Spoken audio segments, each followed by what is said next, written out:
Ready? Yeah.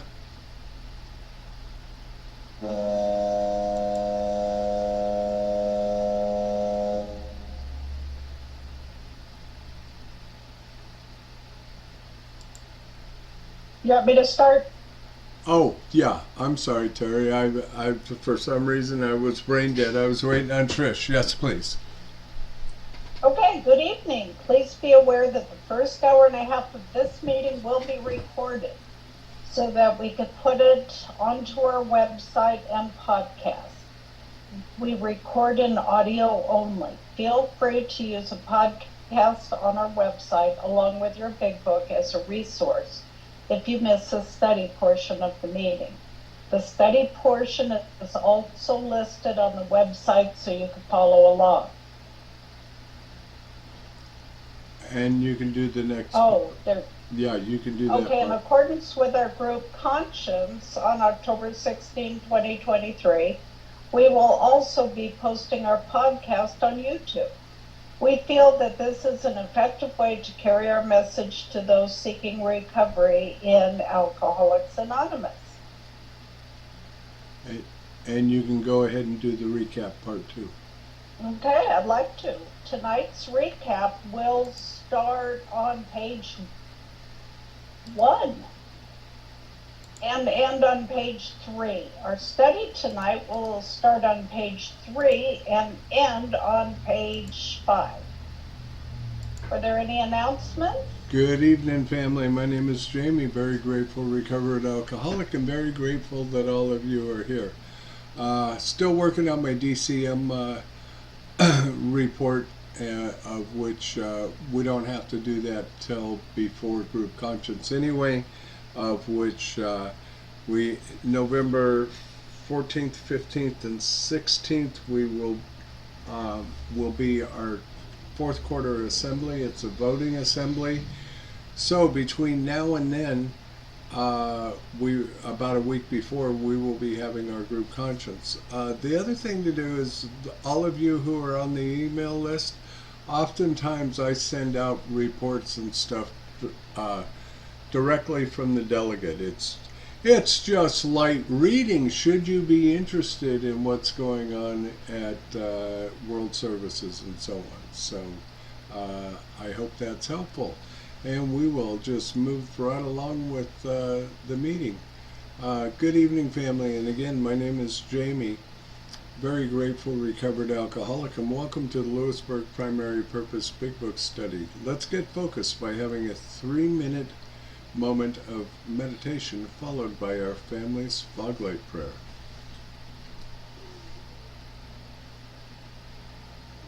That's you, Terry. And I'm a recovered alcoholic. My name is Pickle Chips.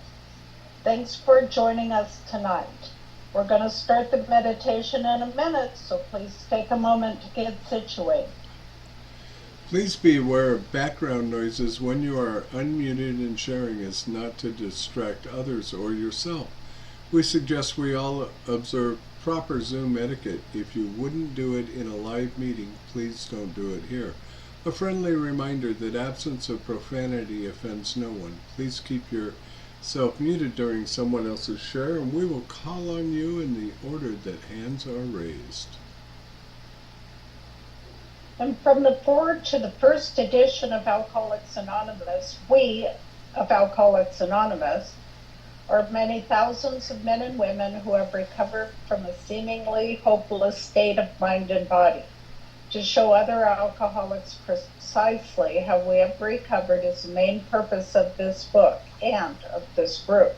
For the meditation, some suggestions are: focus on your breath and posture, breathe in God, and breathe out self. Take this time to reconnect with God. Let the craziness of the day drift away and ask God to help you focus on the study. And let's invite those little monk dudes in to do what they do so well. So enjoy your time with God, folks.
And on your screen in front of you is our family's foglight prayer. If you would like to join us, please feel free. God, let your love shine through us like a foglight, so that those that are lost, sick, and dying can find your love through us. Amen.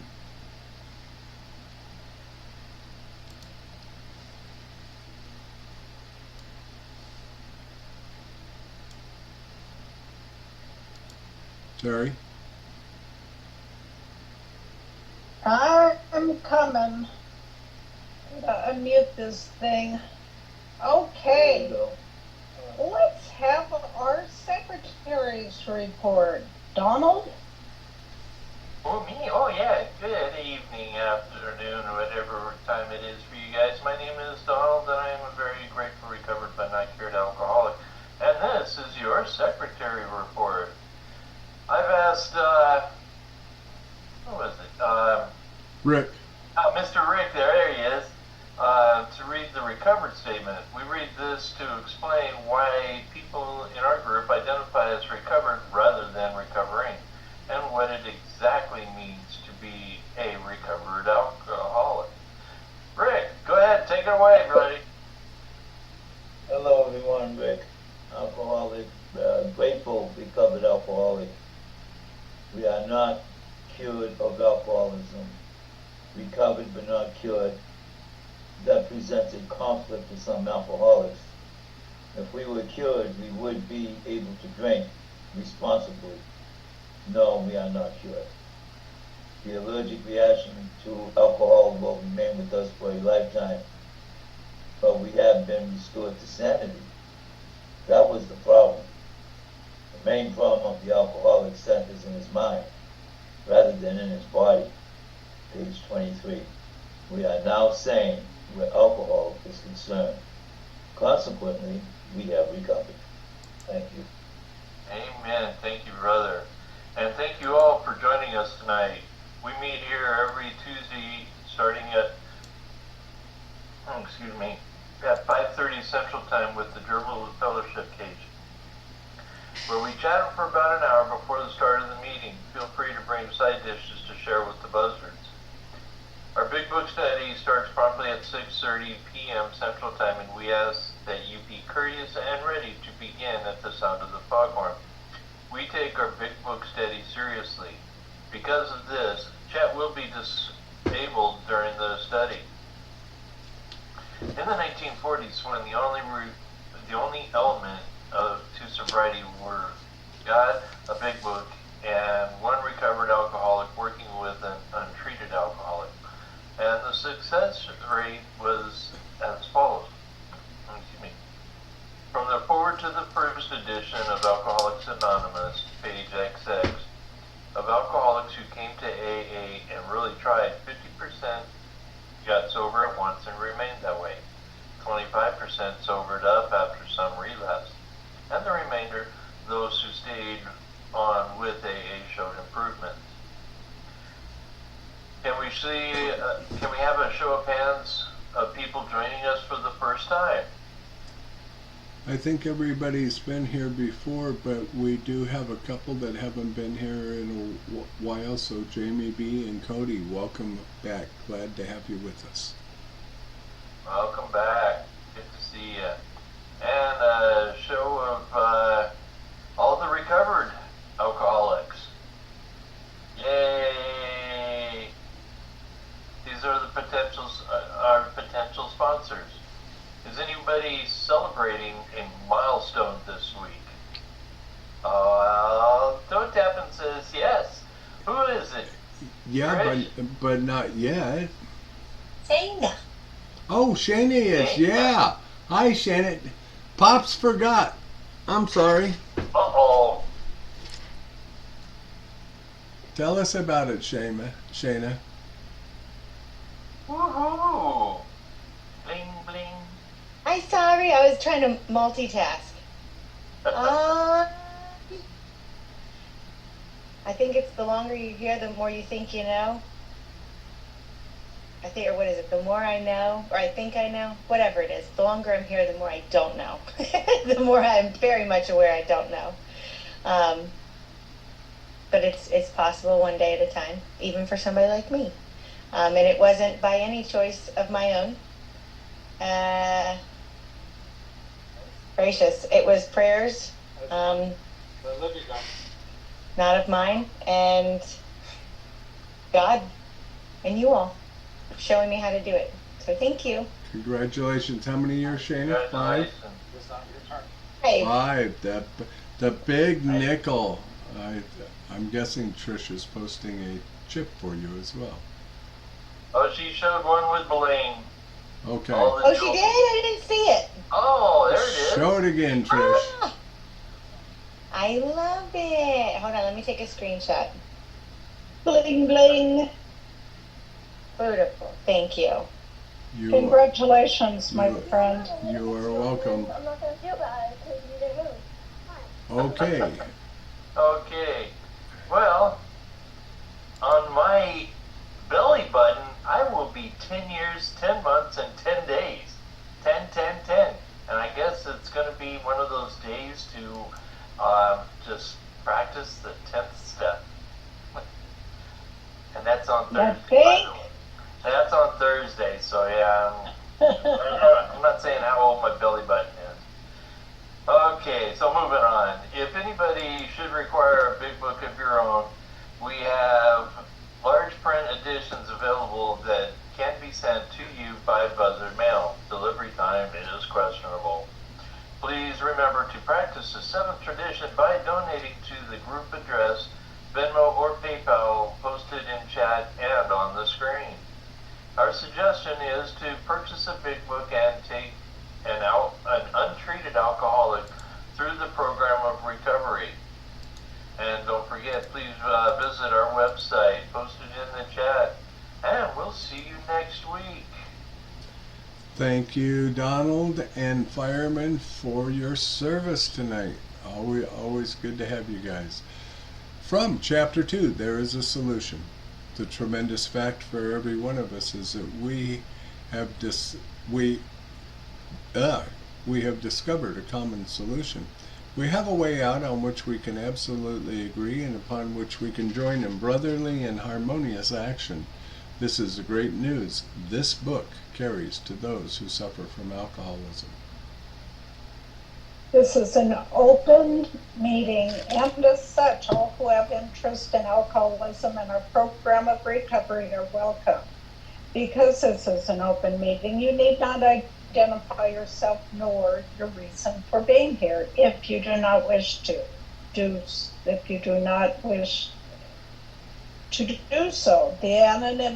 Your anonymity will be protected. We ask that you protect ours. While this is an open meeting, membership in this group is limited to those who wish to recover from alcoholism and have a desire to stop drinking for good and all. Each member of Alcoholics Anonymous is a potential sponsor of a new member and should clearly recognize the obligations and duties of such a responsibility. Before we begin our big book study, last week we reviewed Tradition 7. Tonight we take a quick look at Tradition 8. Please refer to page 562 of Alcoholics Anonymous. Larry, take it away.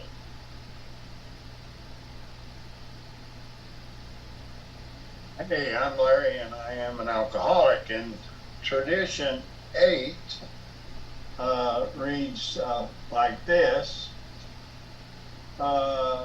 Alcoholics Anonymous should remain forever non-professional, but our service centers may employ special workers. And in the long form, it says, Alcoholics Anonymous should remain forever non-professional. We define professionalism as the occupation of counseling alcoholics for fees or higher. But we may employ alcoholics where they are going to perform those services for which we might otherwise have to engage non-alcoholics. Such special services may be well recompensed. but our usual AA 12-step work is never to be paid for. And when I look at this tradition, you know, it reminds me a lot of kind of Dr. Bob and Bill, because in a sense, Dr. Bob is kind of the conservative and Bill is kind of the promoter, which were the two classes of people in the early years of people. The promoters wanted to do everything. They wanted to have hospitals. They wanted to have everything. They wanted it all, and they wanted outside contributions to pay for it. Also, they wanted everything to happen, and the conservatives wanted to keep everything close to the breast, and in reality, the conservatives, Alcoholics Anonymous wasn't really going to do anything because nothing was happening, because they didn't want to. They wanted AA to run by all of volunteers, and the promoters wanted to have all the frills, and the promoters understood that you need to pay for services. You need to pay people to do some things and get things done in a hurry and stuff. So it was a big ordeal. And and when you talk to in Alcoholics Anonymous, our special workers are our secretaries, you know, in our intergroups and in our central offices, and sometimes our clubhouses, even our large clubhouses. We pay for cooks, we pay for janitor work and stuff like that needs to be done, you know, on ongoing large scale things that go on in the offices of New York and stuff. And so it was a big ordeal, and really when it came right down to it, and we did have to realize that we did have to pay for it. When it first started out, the conservatives said, okay, but we're going to pay them the least amount of money for the most amount of work. And, you know, these should be volunteers anyway, so they should be willing to do it for nothing, almost. So that's how it all started out. And what they found out is these people did. They did do it for almost nothing, and they did such a good job, and the work got done, and more 12-step work got done, and then what anybody expected to get done, and it didn't interfere with everybody wanting to be paid to do 12-step work and everything like they feared it would. That today, our secretaries, our janitors, our cooks, and whatever, the lawyers that we have to have, anybody that's doing special services and special workers in our intergroups and in our central offices and some of our large groups, in our general offices and our committees and what, you know, secretaries and all those different positions that we have, they do such a good job that they're paid well today. And I'm thankful for the way that AA has picked up the torch, and they treat our people well, they do a good job, and they stay they do such a good job. They stay, and you know, I think that's all I'm going to say about 12th tradition. It's been a great tradition. Money hasn't been. 12-step work still goes on in our groups, and it hasn't been the disaster that all of our people thought it would be. That's all. Thank you, Larry. Well done. We appreciate you, my friend. And now it's time for our weekly segment of That Ain't in the Book. And Kenny, oh, well, here, let me do this first. We hear a lot of stuff said in meetings that can't be reconciled with the program as described in the Big Book of Alcoholics Anonymous. One of the things we often hear is, there are no musts in the program. And Kenny is going to come in and tell us what it has to say about that on page 69 in the 4th paragraph. Welcome, Kenny. Okay, we must be willing to make amends where we have done harm.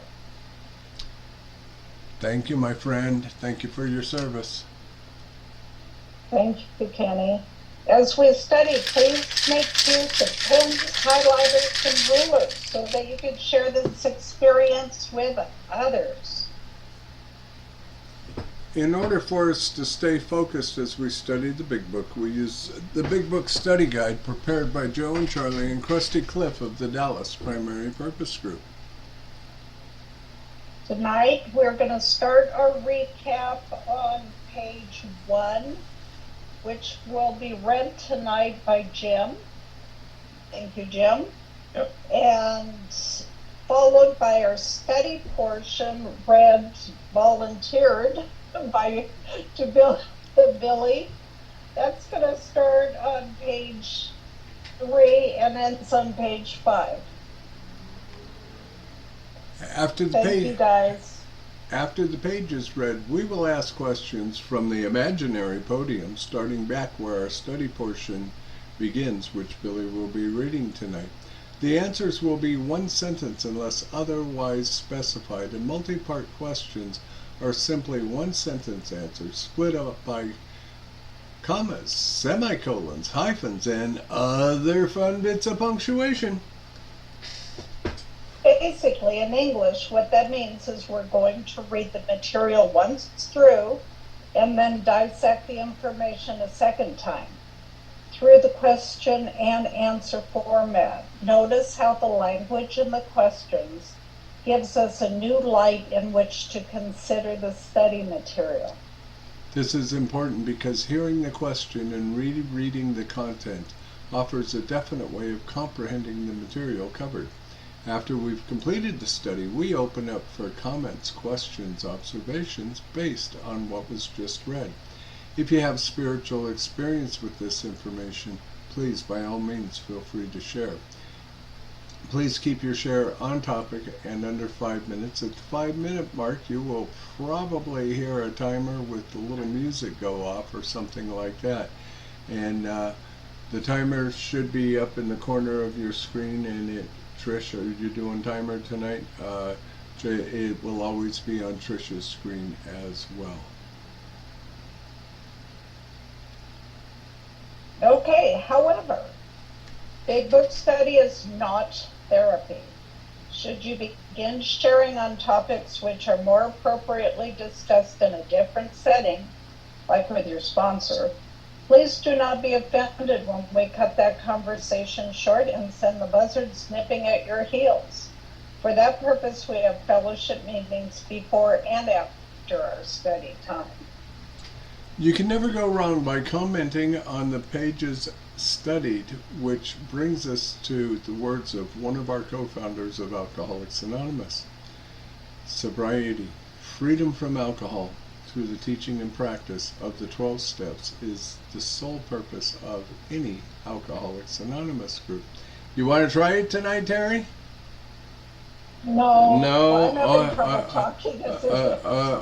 Okay, so someday. So, how we arrived at this point.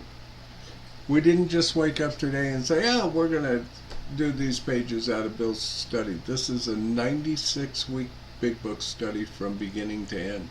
And we do every bit of it line by line, just like we do it tonight. We have done it this way for the last 5 years. We just started a new season. This is week 10, so we are 10 weeks into the new season, which is season 4. And it is really quite an incredible journey, and my hope is that all of you will find yourself in this book if you haven't done so yet, or find yourself even deeper in this book, which is a good thing. I'll let you do the next part, Terry, and then we will. Okay, before we restart, before we start the recap, we will need 5 or 6 virtual hands raised if you would like to be one of our answer readers. Please be aware that the first hour and a half of this meeting will be recorded so that we can put it onto our website. Thank you so much, Terry, for your service. And Jim, come on in and give us our recap, brother. Good to see you. Certainly. Hello, fellow travelers. Jim F. Chapter 1, Bill's story. War fever ran high in the New England town to which we young new officers from Plattsburgh were assigned, and we were flattered when the first citizens took us into their homes, making us feel heroic. Here was love, applause, war, moments sublime with intervals hilarious. I was part of life at last, and in the midst of the excitement, I discovered liquor. I forgot the strong warnings and the prejudices of my people concerning drink. In time, we sailed for over there. I was very lonely, and again turned to alcohol. We landed in England. I visited Winchester Cathedral. Much moved, I wandered outside. My attention was caught by a doggerel on an old tombstone. Here lies a Hampshire grenadier, who caught his death drinking cold small beer. A good soldier is ne'er forgot, whether he died by musket or by pot. Ominous warning, which I failed to heed. 22 and a veteran of foreign wars, I went home at last. I fancied myself a leader, for had not the men of my battery given me a special token of appreciation? My talent for leadership, I imagined, would place me at the head of vast enterprises which I would manage with the utmost assurance. I took a night law course and obtained employment as an investigator for a surety company. The drive for success was on. I'd proved to the world I was important. More work took me to Wall Street, and little by little I became interested in the market. Many people lost money, but some became very rich. Why not I? I studied economics and business as well as law. Potential alcoholic that I was, I nearly failed my law course. At one of the finals, I was too drunk to think or write. Though my drinking was not yet continuous, it disturbed my wife. We had long talks when I would still her forebodings by telling her that men of genius conceived their best projects when drunk, that the most majestic constructions of philosophic thought were so derived. By the time I had completed the course, I knew that law was not for me. The inviting maelstrom of Wall Street had me in its grip. Business and financial leaders were my heroes. Out of this alloy of drink and speculation, I commenced to forge the weapon that one day would turn in its flight like a boomerang and all but cut me to ribbons. Living modestly, my wife and I saved $1,000. It went into certain securities, then cheap and rather unpopular. I rightly imagined that they would someday have a great rise. I failed to persuade my broker friends to send me out looking over factories and managements, but my wife and I decided to go anyway. I had developed a theory that most people lost money in stocks through ignorance of markets. I discovered many more reasons later on. We gave up our positions and off we roared on a motorcycle, the sidecar stuck with tent, blankets, a change of clothes, and 3 huge volumes of a financial reference service. Our friends thought a lunacy commission should be appointed. Perhaps they were right. I had had some success at speculation, so we had little money, but we once worked on a farm for a month to avoid drawing on our small capital. That was the last honest manual labor on my part for many a day. We covered the whole eastern United States in a year. At the end of it, my reports to Wall Street procured me a position there and the use of a large expense account. The exercise of an option brought in more money, leaving us with a profit of several $1,000s for that year. For the next few years, fortune threw money and applause my way. I had arrived. My judgment and ideas were followed by many to the tune of paper millions. The great boom of the late 20s was seething and swelling. Drink was taking an important and exhilarating part of my life. There was loud talk in the jazz places uptown. Everyone spent in thousands and chattered in millions. Scoffers would scoff and be damned. I made a host of fair-weathered friends. Thank you so much for your service tonight, Jim. Excellent, my friend. Glad to have you. And Billy Slackerpickle, come on in with our study portion. My drinking assumed more serious proportions, continuing all day and almost every night. The remonstrances of my friends terminated in a row, and I became a lone wolf. There were many unhappy scenes in our sumptuous apartment. There had been no real infidelity, for loyalty to my wife, helped at times by extreme drunkenness, kept me out of those scrapes. In 1929, I contracted Gulf fever.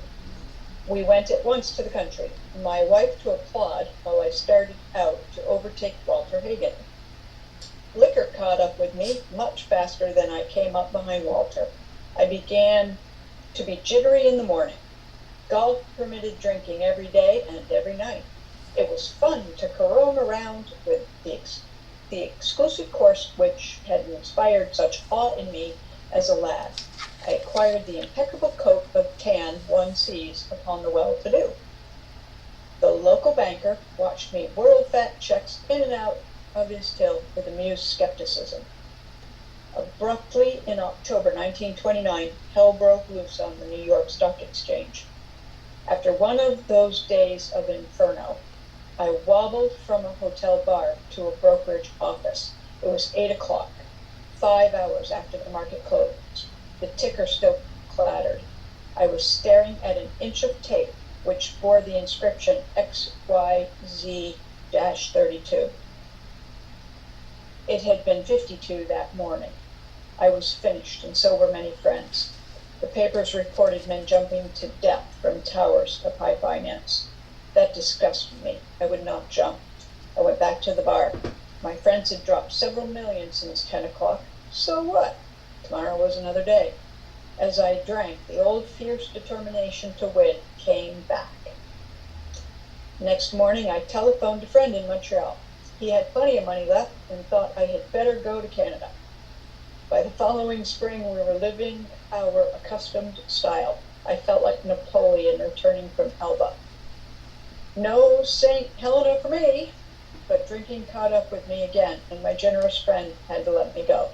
This time, we stayed broke. We went to live with my wife's parents. I found a job, then lost it as a result of a brawl with a taxi driver. Mercifully, no one could guess that I was to have no real employment for 5 years, or hardly draw a sober breath. My wife began to work in a department store, coming home exhausted to find me drunk. I became an unwilling hanger-on at brokerage places. Liquor ceased to be a luxury. It became a necessity. Bathtub gin, 2 bottles a day, and often 3, got to be routine. Sometimes a small deal would net a few $100s, and I would pay my bills at the bars and delicatessens. This went on endlessly, and I began to waken very early in the morning, shaking violently. A tumbler full of gin, followed by half a dozen bottles of beer, would be required if I were to eat any breakfast. Nevertheless, I still thought I could control the situation, and there were periods of sobriety which renewed my wife's hope. Gradually, things got worse. The house was taken over by the mortgage holder. My mother-in-law died. my wife and father-in-law became ill. Then I got a promising business opportunity. Stocks were at the low point of 1932, and I had somehow formed a group to buy. I was to share generously in the profits. Then I went on a prodigious bender, and that chance vanished. I woke up. This had to be stopped. I saw I could not take so much as one drink. I was through forever. Before then, I had written lots of sweet promises, but my wife happily observed that this time I meant business, and so I did.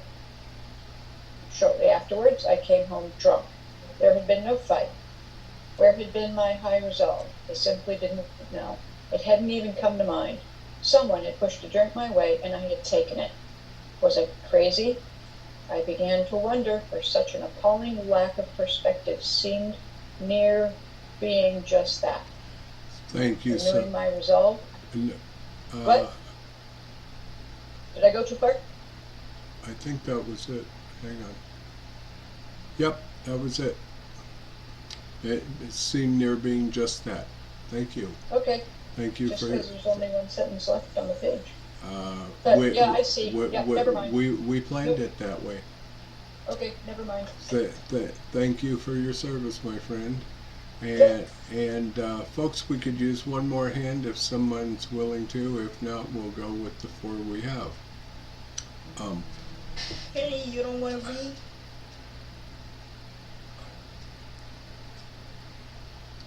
Oh, Sheila had her hand up. Yeah, you'll have to direct me though. Sure. Because, okay. Oh, okay. Hi, Sheila. Hang on just a second. You gotta start somewhere. Absolutely. You just follow along in the book. You won't see the questions, but you definitely have the answers. So we're gonna kick it off with Linda at the beginning, where Billy started reading on page 3. So Linda, how often was Bill's drinking? My drinking assumed more serious proportions, continue all day and almost every night. Thank you. And I have a comment. Yes, lots Go of them. ahead. Yeah. Did you drink that way? And Rick, coming to you, sir. Hey, Kenny, you're still muted. You'll have to unmute. Coming to you, Rick. What did Bill's friends think of his drinking? The remonstrances of my friends terminated in a row, and I became a lone wolf. Did you lose friends because of your drinking? Thank you. And Larry, coming to you, sir. Was Bill's relationship with Lois going well? There were many unhappy scenes in our sumptuous apartment. Did your drinking cause some discontent in your family? And Kenny, was Bill faithful to Lois? There have been no real infidelity, for loyalty to my wife helped at times by extreme drunkenness, kept me out of those scrapes. Okay, and Sheila, welcome. Your question is, what sporting activity did Bill become interested in? 2 sentences. In 1929, I contracted golf fever. We went at once to the country, my wife to applaud, while I started out to overtake Walter Hagen. Thank you so much. And coming back to Linda, did he prove to do better at golf than drinking? Okay. Liquor caught up with me much faster than I had came up behind Walter. Excellent. Rick, how did Bill feel in the morning? I began to be jittery in the morning. Did you ever feel that way? And Lisa, coming to you, did it appear that Bill had the ability to make things happen in his life? 3 sentences, please. All permitted drinking every day and every night. It was fun to roam around the exclusive course, which had inspired such awe in me as a lad. Thank you. And Larry, what, or excuse me, Yeah. had Bill become financially successful? We skipped the third sentence. What? Oh, Lisa has one more sentence to go. Oh, I yeah, acquired. yeah. Lisa, you got one more sentence to go.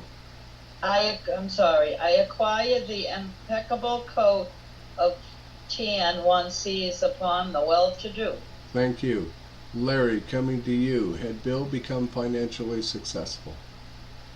The local banker watched me whirl fat checks in and out of his till with amused skepticism. Thank you. Kenny, what happened in 1929 that had a great impact in the lives of many people? 6 sentences, please.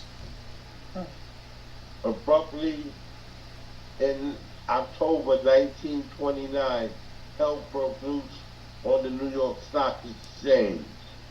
After one of those days of inferno, I wobbled from the hotel bar to a brokerage office. It was 8 o'clock, 5 hours after the market had closed. The ticker still chattered. I was staring at an inch of tape which bore the inscription XYZ-32. It had been 52 that morning. The stock dropped from positive 52 in the morning to minus 32 at closing, dropping 80 points. This was the crash at the beginning of the Great Depression. Thank you, Terry. And Sheila, did it have an impact on Bill? Hold on. The ticker still clattered. XYZ32 had been 52 in the morning. I'm trying to catch where you are. Okay, it'll be the next sentence. I was finished. Yeah, okay. I thought there was something between there for some. Okay, sorry. I was finished, and so were many friends. Thank you very much. Linda, coming back to you. How were some reacting to the great losses? The papers reported men jumping to death from the towers of high finance. Thank you. Rick, what did Bill think about that, what they had done? That disgusted me. Thank you. I'm going to try and get back in order here. Larry, what was his solution for his losses? 2 sentences. I would not jump. I went back to the bar. What did you do after your great losses? Lisa, what was his attitude about the great tragedy? 2 sentences, please. My friends had dropped several million since 10 o'clock. So what? Tomorrow is another day. Thank you. Kenny, as he drank, did it change the way he thought and the way he felt? As I drank, the whole fierce determination to win came back. Thank you. And Sheila, where did he go for another chance? 2 sentences, please. Next morning, I telephoned a friend in Montreal. He had plenty of money left and thought I had better go to Canada. Thank you. Linda, coming back to you. Was he successful there? By the following spring, we were living in our accustomed style. Thank you. Rick, who was it he felt like? 2 sentences, please. I felt like a Napoleon returning from Alba. No Saint Helena for me. Thank you. Larry, his first big failure was because of the stock market crash. What was the cause of his failure this time? 2 sentences, please. But drinking caught up with me again, and my generous friend had to let me go. This time, we stayed broke. Thank you. Coming to you, Lisa. Where did he and Lois go then? We went to live with my wife's parents. Thank you. Kenny, how did he lose his job? I found a job, then lost it as a result of a brawl with a taxi driver. Do you think drinking played a part in this brawl? Haha. And Sheila, I have a two-part question for you. A, how long did he go without gainful employment? And B, how was he doing with his drinking? Mercifully, no one could guess that I was to have no real employment for 5 years, A, or to hardly draw a sober breath, Thank B. you. Yep, thank you. Is this still Bill's pride and ego? Absolutely. Linda, coming back to you. Two-part question. A, who supported the family financially? And B, what was Lois's reward for a hard day's work? I looked up, so I'm lost. So where are we starting from? It starts with my wife began to work. My wife began to work. Thank you. My wife began to work in a department store, coming home exhausted to find me drunk. Thank you. That's it right there. And Rick, were Bill's business associates happy to see him? Were Bill's business associates happy to see him? I became an unwelcome hanger-on at brokerage places. Thank you. Larry, what had liquor become to Bill? Liquor ceased to be a luxury. It became a necessity. Do you suppose he hid his liquor? Maybe lied about his drinking? Sneak drinks? Have you ever done any of those things? Do moderate drinkers do these kind of things? Absolutely not. Lisa, two-part question. A, what was Bill drinking? And B, how much was Bill drinking? Half chub gin, 2 bottles a day, and often 3. Got to be a routine. Thank you. Kenny, what would Bill do with any extra money? Sometimes it's more deal with net is $200, and I would pay my bills at the bars and delicatessen.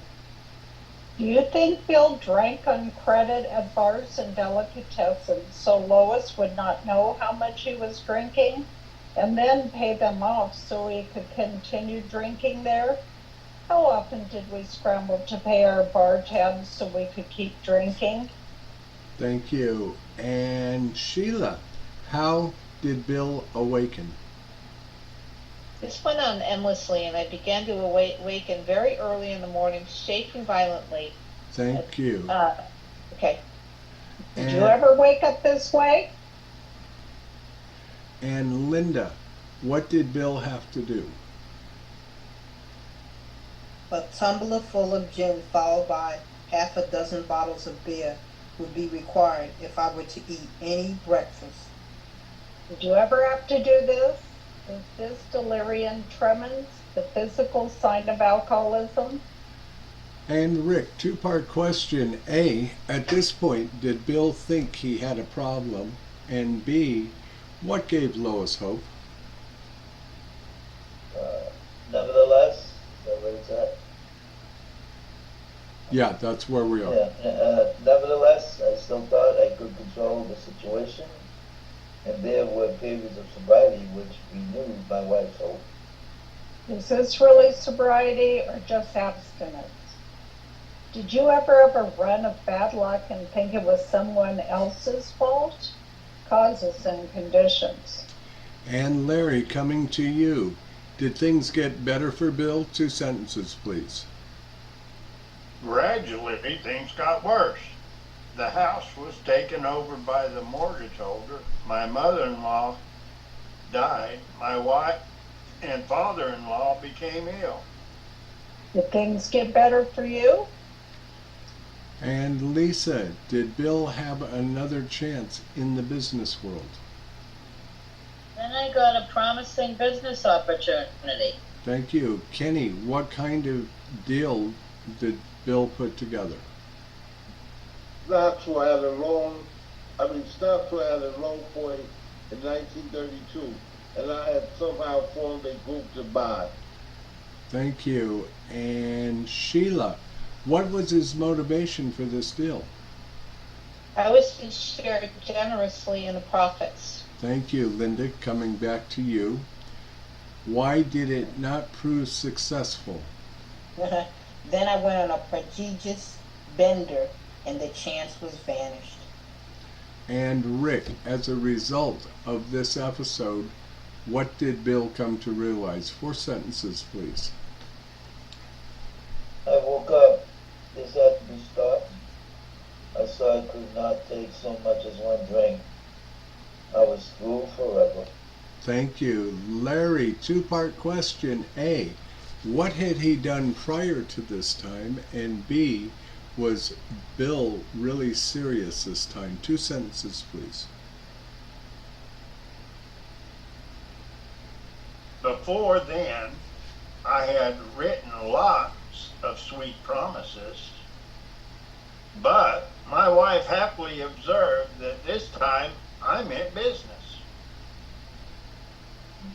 And so I did. There you go. Have you ever been really serious about staying stopped? Lisa, how well did he manage his decisions? 4 sentences, please. Shortly afterward, I came home drunk. There had been no fight. Where had been my high resolve? I simply did not know. How well did you manage your decision? Is the unmanageability of step 1 after the dash? Why? Because we get hung up on that damn dash. Every time. It was Lisa. Kenny, coming to you. Did he make a conclusion, or excuse me, did he make a conscious decision to take a drink? It hadn't even come to mind. Somewhere. Whoops! Right there. It just hadn't even come to mind. Have you ever found yourself drunk and couldn't remember taking the first drink? And Sheila, coming to you. What did his appalling lack of perspective make him wonder? Please read the rest of the paragraph. Someone had pushed a drink my way and I had taken it. Was I crazy? I began to wonder if such an appalling lack of perspective seemed near being just that. Do we notice the powerlessness and unmanageability of Bill's disease? Can we see the progression of this disease stop? Have you ever experienced some of these things yourself? Page 24 in italics, the fact box. The fact is that most alcoholics, for some reason yet obscure, have lost the power of choice in drink. Our so-called willpower becomes practically non-existent. We are unable at times to bring into our consciousness with sufficient force the memory of the suffering and humiliation of even a week or a month ago. We are without defense against the first drink. Thank you, Terry. Thank you for your service. Thank you, everyone else, for your service tonight. Great read. You can unmute or remute yourselves, please. And the floor is now open for questions, observations, experience. We'd love to hear from you.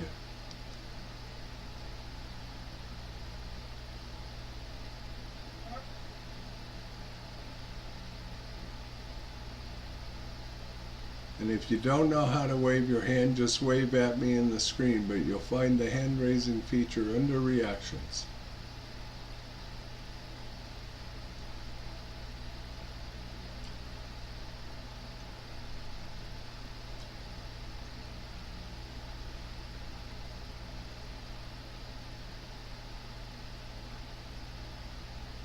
Come on in, Timmy. Kick it off, brother. Hello, pickle people. It's always a pleasure to be here, and I always learn so much. Some of the things that I found too is whenever I put pen to paper while you're reading, is actually my own experience. And this story is actually pretty touching for me because I relate so well that I've never met, heard, or read about an alcoholic I couldn't relate to. But during this reading, though, I heard some pretty wild things, and it started out that, you know, he talked about heroes, and, you know, I started drinking at a very young age, and I had a lot of heroes, but, you know, about the end of elementary school, booze already took those heroes. So booze became my heroes, and, you know, as I got older, I went into business myself, and that gave me a lot of knowledge, so I thought I was pretty smart. Actually too smart. And there was a time where that money, you know, gave me a lot of friends, and I thought, you know, they were friends, but booze ended up taking those both. But during the fourth step, I realized, on looking back, that the only reason why I had friends is because I had money, and the only reason why I had money is because I wanted booze. And they just all went in a big spiral for years, and you know, and I don't know exactly the number of times he talks about killing himself or the proper word suicide. That's a big part of my story, and I can't tell you how many times I attempted to in my life, and most of the time I would get caught. Right before I would probably see those other gates, but the gates I ended up seeing because of suicide attempts for hospitals and institutions. You know, people thought I was crazy, but the truth is I was just miserable. And, you know, they were always trying to diagnose me in hospitals and institutions, you know, classifying me as manic bipolar, schizophrenic, all these things. But the truth is I was just a drunk.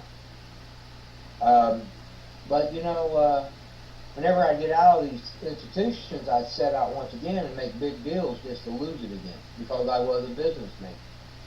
You know, and I can't tell you the countless times that I filed bankruptcy, and there for a while I thought I was doing really good, but the truth is I was in my 40s getting an allowance from my parents. You know, but after my parents had passed, and here I am bankruptcy for the third business I've lost, I hit a new bottom. That bottom completely destroyed me, but it left me again on a different kind of lifestyle of being in and out of prison.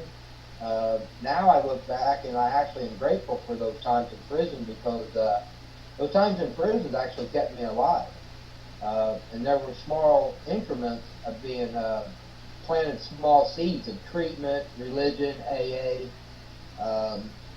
And then I would just stay sober long enough to get healthy and then go back out and do it again. And my last bottom, again, now I'm alone in the world, at least at the time I think so, because I have no people supporting me emotionally or financially, because here I am in my 50s now, and I still think I'm too smart. But thank God I finally got the desperation that this requirement is for AA, and you know, I sit back and I get to learn.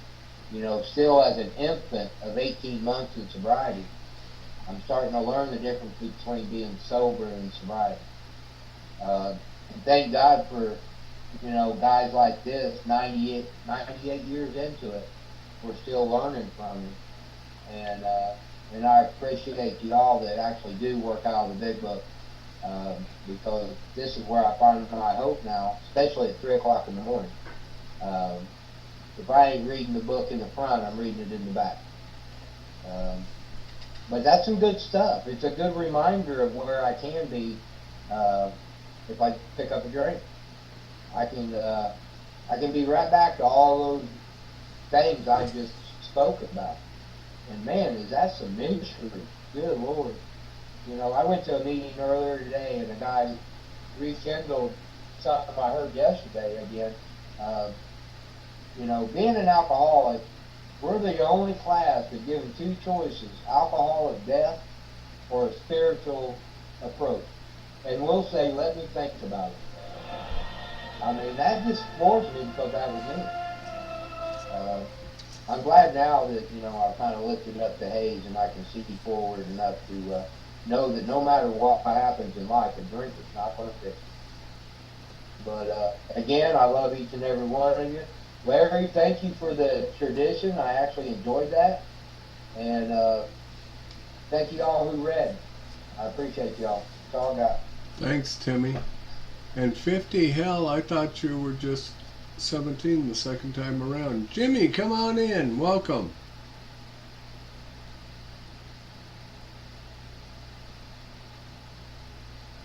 Hi, I'm Jimmy, and I am an alcoholic. Grateful to be here. Congratulations on the 5-year anniversary. And, you know, yeah, this program is 90 years old. This, you know, he was writing that story in 1939 when they made the big book. And yes, you know, like myself, I had alcohol hit all over my house, and I had found a little funnel that I could fill airline bottle. You know, as I bought airline bottles, I could refill them on my own. And in the morning, like when I would have the jitters or the shakes, and waking up after a blackout, not knowing what I did, you know, I would try and make it to the shower. And, you know, I had the airline bottles that I could take in the shower and drink some to just try and make it upstairs to wonder, you know, find out who was talking to me and who wasn't. You know, my family walked around on eggshells because they didn't know what would set them off, what would set me off. And, you know, but the sad thing is, you know, I'm not wanting to drink, but I had to drink the next morning to function. And so once you take that first drink, then I'm starting it all over again. Because after I do maybe get, you know, a couple pieces of toast in me, and I might think about it and say, well, you know, maybe that wasn't so bad, and maybe we can have another drink. And maybe it'll be different this time, which it never was. I know when it got really bad, and, you know, I was trying to tell my family, no, I'll never drink again. Like swearing off with a solemn oath. And then, you know, like a week later, though, being right back at the bar. And, you know, the bar I went to a lot, I would go, I'd realize how much money I'd spent, you know, and then I'd go home where I had the alcohol at home. And, you know, I know the one kid used to sit there and watch me drinking vodka on the rocks and say, how can you do that? So, it don't matter to me. I said, that's all I want to drink. I don't want nothing in it except ice cubes. And he used to just shake his head. That was the kid serving me the alcohol. He thought, you're on a different plane. And yeah, I was. I'm an alcoholic. And, you know, then alcohol was my higher power. It is what I live for. It was my solution to me not wanting to deal with anything that I had done. And you know, thank God for Alcoholics Anonymous and all them stories and these 12 steps, because I don't have to be that guy no more. I don't want to be him no more. I was a real jerk. And, you know, the only thing, you know, I verbally abused my family, but I never hit them. I have 3 daughters and a wife. You know, I can't believe my wife forgave me for, you know, all the mean things I said to her. But you know, as God forgave me, and you know, I guess somewhere she forgave me too, and we celebrated 33 years of marriage, and that blows my mind still that she did stay with me. But you know, I'll get my next coin is 5 years. I got to wait till January, but I only got my 24-hour-a-day coin in my pocket. One day at a time. That's all I got. Thanks, guys. Thanks, Jimmy K. Have a safe ride, brother. and the fire pickle known as Grateful Rick. Hello everyone, Rick Alcoholic. I love reading his story, because I see how always liquor took charge of everything he was trying to do, he was constantly unmanageable, and I remember that,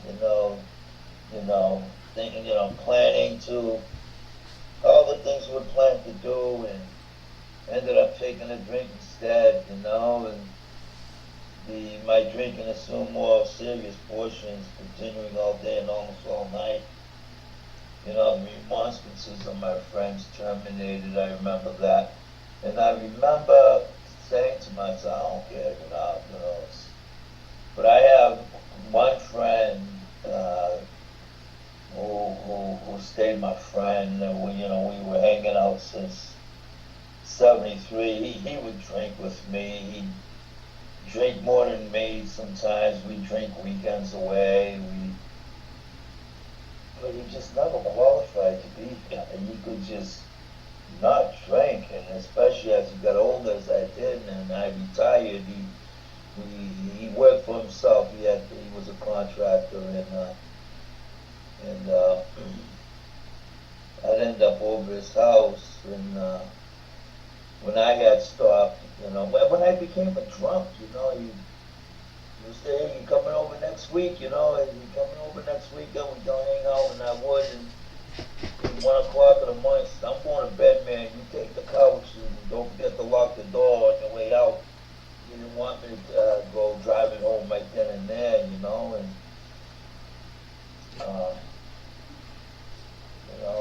this guy, man, he got killed in a car accident last summer in 2024.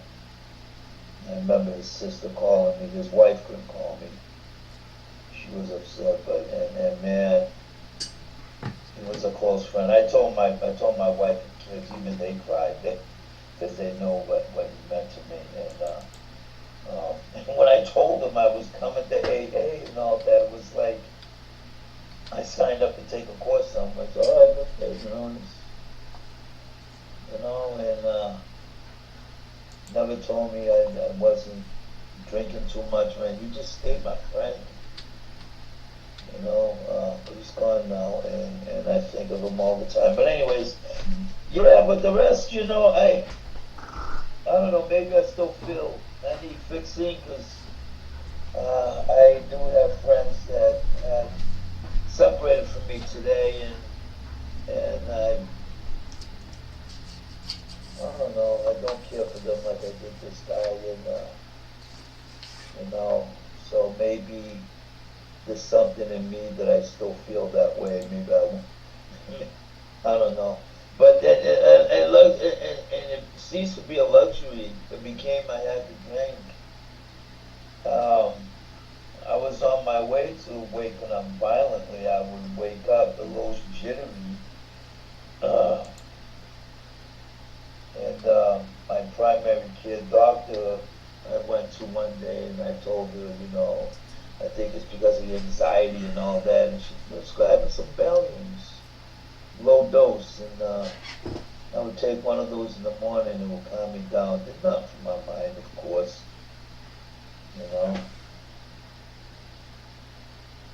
Things got worse. Didn't lose my job, didn't lose my house. But things was getting worse, physically for me, the relationship between me and my family and stuff like that. Making promises one day and going on prodigious benders the next. Never someone had to push a drink my way. I just grabbed it myself. So for me, this story here is all of them, really. There's something in each and every one of them I can grab and relate to, but yeah, I just gotta tell you, when that picture was sent to me, I thought of you and Trish right away, JD, and I sent it to you guys, because this is where, this is the place that this book was really becoming, revealing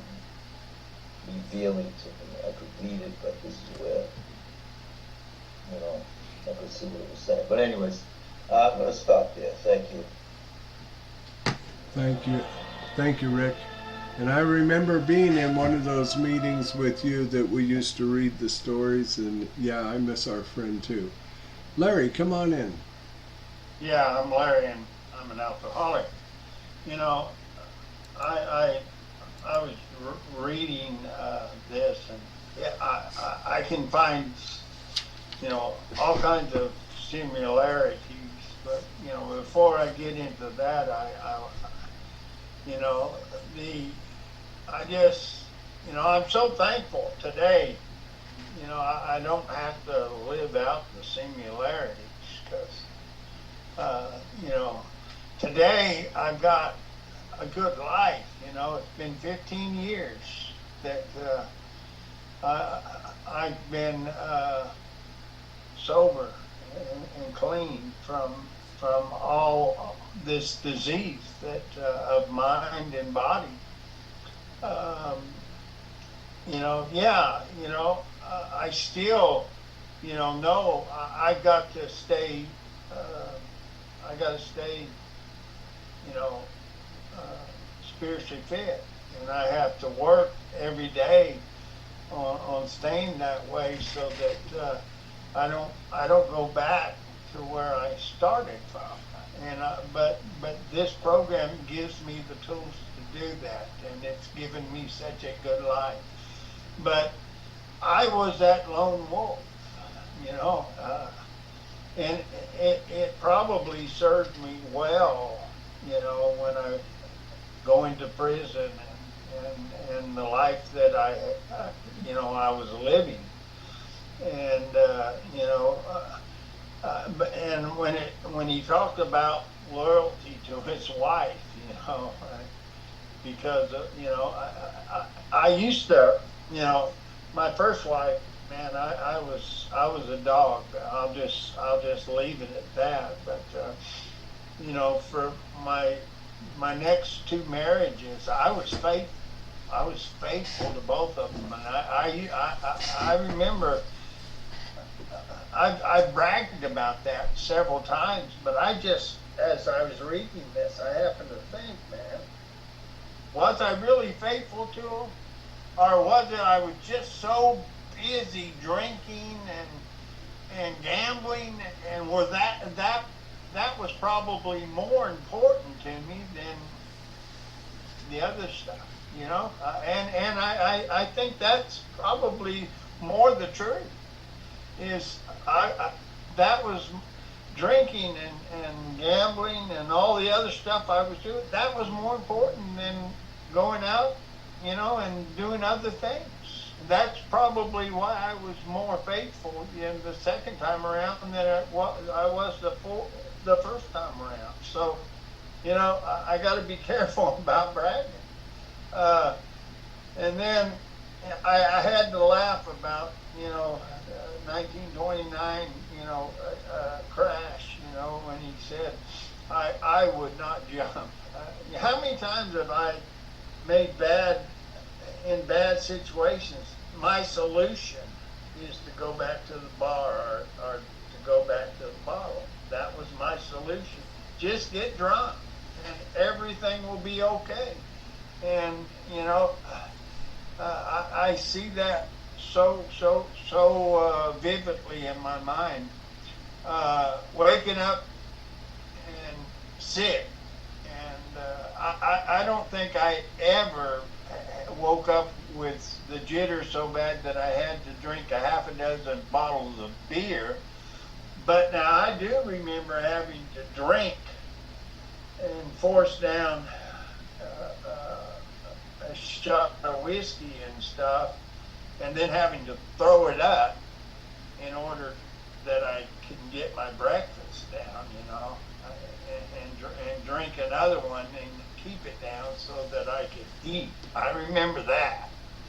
But to drink a half a dozen afterwards, I didn't ever do that because I usually had to go to work. So pills worked fine for me after that until I got home.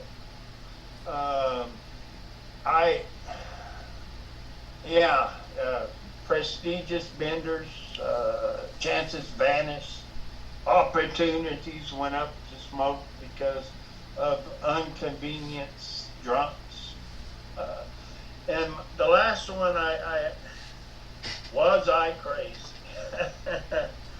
All I had to do was ask people around me that question.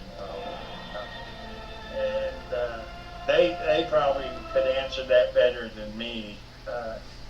Maybe just ask Timmy, was I crazy, and maybe he'd answer it. But anyway, I'm just thankful for the life I have today. This program has given me a new lease on life. That's all I got. Thank you, my friend. Glad you are here. And come on in, Slacker Pickle. Hey everybody, alcoholic named Billy. It's really interesting that I read this particular section tonight. Thank you for that, because I didn't even realize how many parts of this that I can identify with. I love the golfing thing. I tried that with a bunch of friends. Not there weren't any pros around, but we all thought we were going to be golfers. And well, after I launched several balls into the woods in several different locations, my friends put me in charge of the golf cart. That also turned out to be a really bad idea on their parts, because, well, I was already half in the bag, and me and the booze on the golf cart went for a tour without the rest of the friends. And for some reason, they didn't like that. The remonstrative, I can't even say that word, the remonstrances, which just means your friends are going to protest loudly and aggressively. Yeah, that happened. And so I just didn't hang with those people because they didn't like my drinking and drug use. And they were very, very loud and clear about it. I never got any stuff because I was really busy drinking. So I didn't lose stuff, but I lost my soul. And I think that's more valuable than throwaway Walmart type of furniture. The stores I bought it all at are all gone broke, so they're gone. So there's no furniture from them anymore. And that's probably a good thing. Oh boy, I worked for the stock market, and well, it wasn't as severe as Black Friday. We had a Black Monday. And I worked in a ski area and also in the stock market for a brokerage. And Black Monday hurt both badly. Because you see, when you work in a 5-star environment, and a 5-diamond and 4-star environment, and people lose tons and tons and tons of money in a day, instead of buying prime rib and filet mignon on vacation for them and their 5 kids and wife and everybody else skiing with them, they buy burgers. Burgers are a lot less expensive than filet mignon and lobster tails. So the trickle down of pain and suffering, and we all just drank. My favorite bar, we'd go cash our paychecks every Friday so we could pay off our bar tab, and then start a new tab for the next week. So, you know, that whole thing of going to the, I can't remember what he called it, the store there, in order to get his booze. We had a laundromat that had a bar in it, and we just thought we'd died and gone to heaven because on laundry day we could get drunk. It was the best of all worlds. You could sit right there, get your laundry clean, drink, and get drunk, and get food. Okay, so yeah, I did give up the fight because all those not yets started to become yets. I read those pamphlets, 10 questions, 20 questions, whatever number of questions they had. And for me, a lot of them were not yet no's when I first came around, but 3 or so years later, I kept coming around after various drinking jackpots. And one day I woke up and I rolled over and I picked up the phone and I asked for help. I was done. I thought I was crazy. I was just an alcoholic. So nobody would put me in the state loony bin. They wanted to put me in jail and I didn't want to go there. So in through the side door I came. And then I stayed. And we'll talk more about that in a couple of weeks. Ha ha ha. Thanks. Thanks, Billy. Glad you are here. Hi, family. My name is Jamie. Very grateful, recovered alcoholic, and was thrilled to be here. There's some things that in Bill's story that don't fit my life. I wasn't in the stock market. I didn't live in the 1920s. And I wasn't a veteran of the First World War. But that's where it ends. Everything else is a great similarity in my life. In the chat, Trish posted the definition of remonstrances, and I posted a link to what Cold Small Beer was, and it's a very, very interesting story, so you can copy that link if you like. I did all of this other stuff that Bill did. I was the unwelcome hanger-oner. I was in brawls. The last brawl I was in the bar 35 years ago. There was 25 of us involved and 23 went to the hospital. It was a hell of a show. And you know, absolute insanity. But I drank like Bill did. My mother, who was one of us, some people would call it enabling, but I call it keeping me alive long enough for me to get to the rooms of Alcoholics Anonymous. And she was one of us. She was sober just shy of 17 years when I got sober.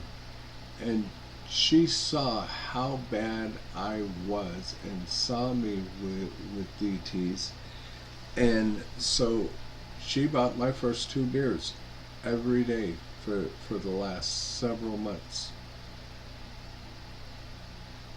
So I'm going to talk about this.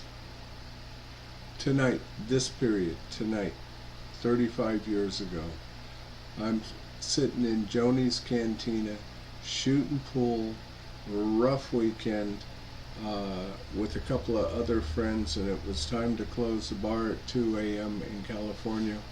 And we grabbed a couple of cases of beer. There was only 3 of us, and we took them to the place I was hiding out at because I was no longer living. I was hiding out. It was one of those places when you heard the car outside the street, you peeked through the curtains to see who was out there.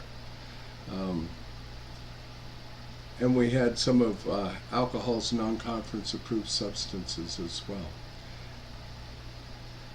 And I don't know, about 4 o'clock in the morning or so, Bud holds up a beer and he says, "This stuff is really killing us." And I looked down at the mirror in front of me and the razor blade in my hand, and I said, "Yeah, and this stuff is really killing us." They went to bed. I finally went and laid down. And when I did, I became completely paralyzed. And it talks about in the book that the sickness of body, it talks about it in the doctor's opinion. Bill talks about it in his story. He was 40 pounds underweight. I was 131 pounds soaking wet. At any rate, I laid down and I became completely paralyzed from head to toe. Couldn't wiggle a finger, gurgle a sound from my throat, move a muscle or anything else. But I could hear myself breathe and I could think. And so many times before, I had said, "Shake it off, kid, just shake it off." But this time, and I always say that words matter, this time I said, God, if you get me through this, I will do anything. I changed the prayer from I'll never do it again, which is the unmanageability. And I was unmanageable from my first drink ever. But I was absolutely destroyed, and in that moment, even though I really didn't realize what was happening, is I asked God if he got me through it. I told him I would do anything. When I finally came out of it about 5 hours later, I walked over to my mother's house, wrote my Snagglepuss is going to exit stage left letter, left it on her desk. She sent my dad to talk to me. I turned him away in tears. See, getting sober, Alcoholics Anonymous wasn't my solution. My solution was to die. My solution was to drink enough to drive off the mountain. Finally, about 10 o'clock in the morning, a friend, my best friend's wife, my best friend of almost 66 years now, walked into the bar and said, Jamie, I've got a number, but you have to be the one who's willing to call it. And I walked away from a full long neck in my pool cue. I called that number, and I've never had another drink or a drug since then. That is the miracle of my life. That is something that I am so grateful for. And what happened is God gave me a moment of clarity in that very moment. So somewhere around 10 o'clock tomorrow morning, I took my last drink, and by 6 o'clock that night, I was in a detox. Now here's the thing, many of us have been through treatment centers, and we recycle a whole lot. Bill went through 4 detoxes before he finally stayed sober. I haven't had my second one yet, but I can't say that I will never have a second one because I don't know that. I absolutely don't know that. What I do know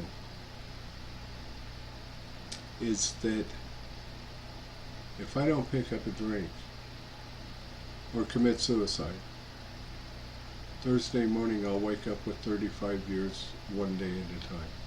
And that is a blessing. So see, the thing I love about Bill's story is, and the more and more I go through it, the more and more I see his bottom, I see my own bottom. I see my own unmanageability. I see how I failed from everything. Bill was a dreamer, so was I. Alcohol did not take away my ability to dream, but it certainly took away my ability to dream, or to accomplish those dreams.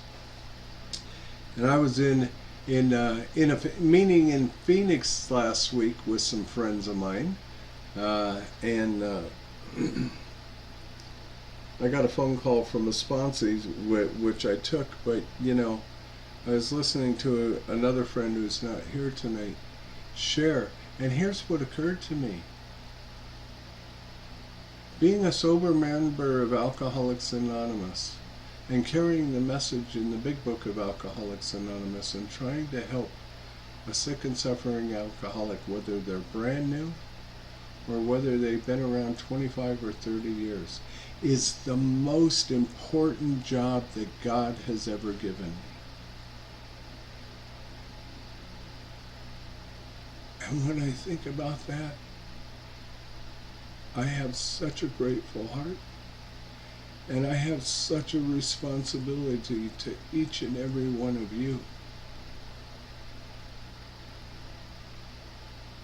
to be a good standing member in Alcoholics Anonymous and to continue to carry this message and to live by the traditions and through the concepts to make sure that it's preserved for a guy like me, because I am the alcoholic, the chronic, hopeless alcoholic that it describes, and there's a solution. But I have recovered from the seemingly hopeless state of mind and body. just like Bill did.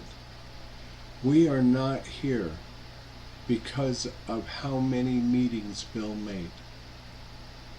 We're here because of the steps that Bill took. I've been driving truck for 30 years. There wasn't always a meeting available, but the book was always with me and God was always with me. I need the fellowship, but I need the book even more because it gives me the action outlined for my life to overcome such an illness such as we have. And I've gone on way too long, but thank you for listening. I love all of you very dearly with all of my heart, and I'm grateful. And you guys are primary purpose, not me. You guys are. So keep coming back. Bring a friend of me, and let's continue to carry the message. Thank you.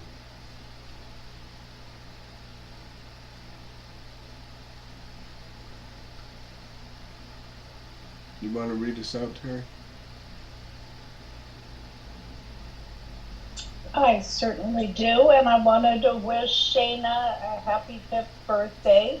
Yay, Shayna. I think I've got to celebrate several of them, if not all 5, with you. And Jamie, I won't wish you happy birthday yet. Yeah, don't jinx it. No, I won't, but I got you in my phone. I got you in a reminder, so I'll get a hold of you Thursday. Love you. Love you too. Congratulations, both my friends here. Okay, I'm going to read us out here. This is from page 1. Oh, did I introduce myself? I'm Pickle Chips, recovered alcoholic. From page 164 in our big book. Our book is meant to be suggestive only. We realize we know only a little. God will constantly disclose more to you and to us. Ask Him in your morning meditation what you could do each day for the man who is still sick. The answers will come if your own house is in order, but obviously you cannot transmit something you haven't got. See to it that your relationship with Him is right, and great events will come to pass for you and countless others. This is the great fact for us. Abandon yourself to God as you understand God. Admit your faults to Him and to your fellows. Clear away the wreckage of your past. Give freely of what you find and join us. We shall be with you in the fellowship of the Spirit, and you will surely meet some of us as you trudge a road of happy destiny. May God bless you and keep you until then. And we're going to close in our traditional Lewisburg primary big book study way, since we can't hold hands. Physically, we hold hands on screen. So let's have a moment of silence for the alcoholic that's still suffering in and out of these rooms. I've recently met a recovering alcoholic who's still very much suffering, even though he's sober. So let's have a moment of silence for those people too.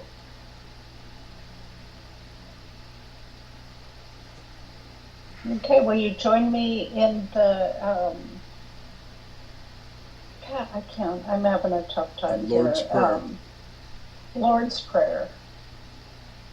Our Father, who art in heaven, hallowed be thy name. Thy kingdom come. Thy kingdom come. Thy will be done on earth as it is in heaven. Give us this day. Give us this day our daily bread, Forgive us our and forgive us trespasses, our trespasses, as we forgive those who trespass against and us. Lead us not into temptation, but deliver us from evil. For thine is the kingdom, and the power, and the glory, forever and ever. Amen. Keep coming back. Thank you, folks. Sober.